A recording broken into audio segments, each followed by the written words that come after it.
You ask Tiger to solve. This deals with linear equations with one unknown.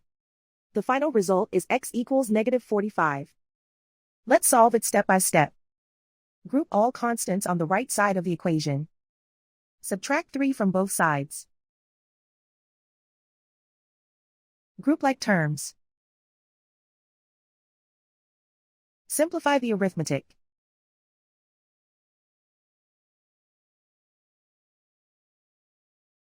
Convert the x into a positive number.